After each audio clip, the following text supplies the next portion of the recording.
अयतुल्ला Ali Khamenei को 9 जुलाई को Mashhad शहर में दफनाया जाएगा। इजराइल ने अंतिम संस्कार पर जनाजे पर हमले की धमकी दी है और धमकी के बावजूद अंतिम यात्रा निकाली जाएगी, ये ईरान ने तय कर लिया है। और ईरान ने एक बड़ा संदेश भी दिया है इस पूरी अंतिम यात्रा को लेकर भी, क्योंकि इजराइल की धमकियों के बावजूद ईरान का इरादा पक्का है, अटल है, अडिग है।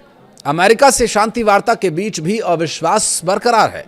तो वहीं पिता के अंतिम संस्कार को लेकर मुज्तबा अली खामेनेई का क्या कदम होगा, इसके बारे में भी बात करेंगे। नमस्कार, मैं हूं आशीष त्रिपाठी। और ईरान के एक सैन्य कमांडर ने गुरुवार को अमेरिका और इजराइल को ईरान पर किसी भी हमले के खिलाफ चेतावनी दी है।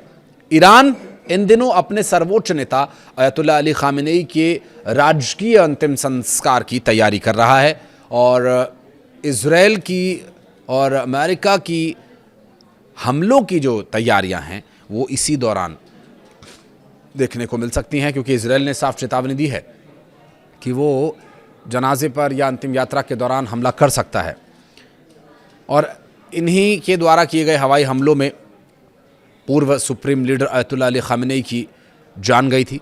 ईरान को इस बात को लेकर के ज़रूर सजग रहना होगा, क्योंकि इजराइल ने खामेनेई के अंतिम संस्कार को निशाना बनाने की तैयारी भी कर ली है। और उनका ये इजरायली रक्षा मंत्री इजराइल कार्ड्स के उस बयान के बाद और भी चिंताजनक हो जाता है, जिसमें ईरान के सर्वोच्च नेता रहे अयतुल्ला अली खामेनेई के अंतिम संस्कार के दौरान हमला किए जाने की बात सामने आई है। हमला किया जा सकता है, इस तरह की तैयारियां और धमकियां इजराइल की तरफ से दी जा रही हैं। जबकि इस वक्त सर्वोच्च नेता मुज्तबा अली खामेनेई की हत्या की धमकी भी दी गई थी। ऐसे में ईरान खामेनेई के अंतिम संस्कार को लेकर के पूरी तरह से आश्वस्त है और वो अंतिम संस्कार करेगा ही। किसी भी हमले का कोई डर, कोई भय होने की वजह से वो इसमें कोई भी बदलाव नहीं करने वाले हैं। और इस दौरान सुरक्षा को लेकर के काफ़ी सतर्कता भी बरती जाएगी।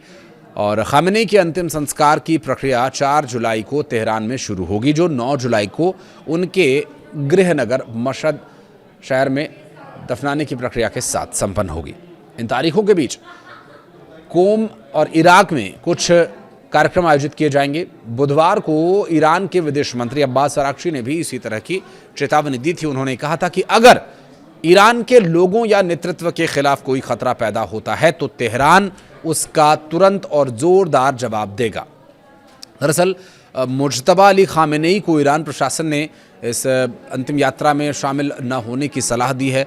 और अंतिम यात्रा के दौरान मुज्तबा अली खामेनेई उस यात्रा में शामिल नहीं होंगे।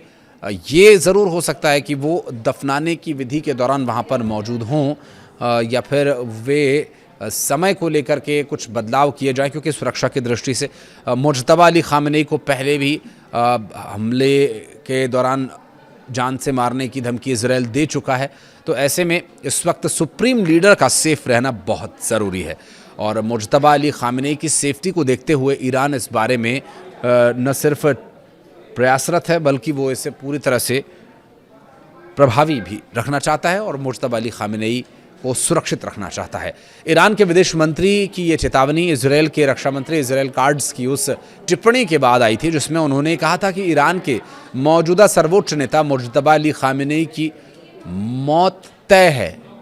ईरानी मीडिया ने अंतिम संस्कार के दौरान सुरक्षा के कड़े इंतजामों की खबर दी है। तो वहीं ईरान के नागरिक उड्डयन संगठन के प्रमुख ने बुधवार को कहा था कि तेहरान और मशहद सहित कई शहरों के ऊपर हवाई क्षेत्र यानी जो एयर स्पेस है उस पर अस्थायी प्रतिबंध लागू किए जाएंगे। इससे पहले अमेरिका और ईरान के बीच कतर की राजधानी दोहा में 2 दिन तक चली तकनीकी स्तर पर अप्रत्यक्ष वार्ता बुधवार को बिना किसी ठोस नतीजे के समाप्त हो गई।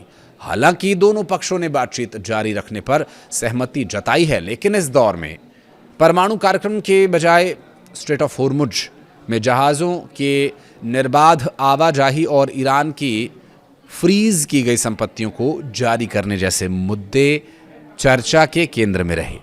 सूत्रों के हवाले से बताया गया कि दोनों देशों के प्रतिनिधिमंडलों ने आमने सामने बातचीत नहीं की।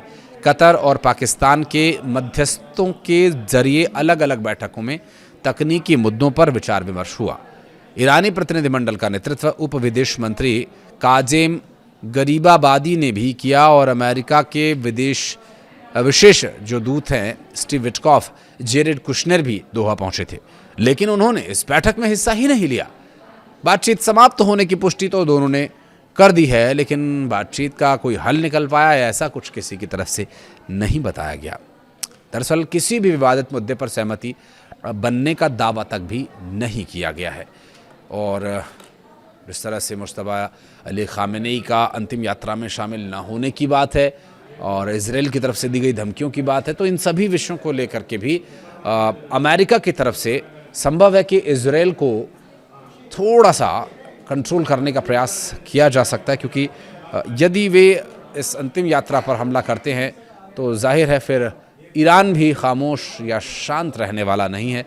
और फिर स्ट्रेट ऑफ हॉर्मुज को लेकर के तो चुनौतियां अमेरिका और इजराइल के सामने बनी ही हुई हैं, तो हो सकता है कि वहां और उस तरफ भी फिर ईरान कोई कदम उठा सकता है। बहरहाल ये शांति वार्ता आगे और परवान चढ़ सकती है, इसका कुछ हासिल वसूल हो सकता है यदि अंतिम यात्रा के दौरान शांति बनी रही तो। आप कुछ कहना चाहें तो कमेंट सेक्शन में ज़रूर बताइएगा। वीडियो को यहाँ तक देखने के लिए आपका बहुत बहुत धन्यवाद।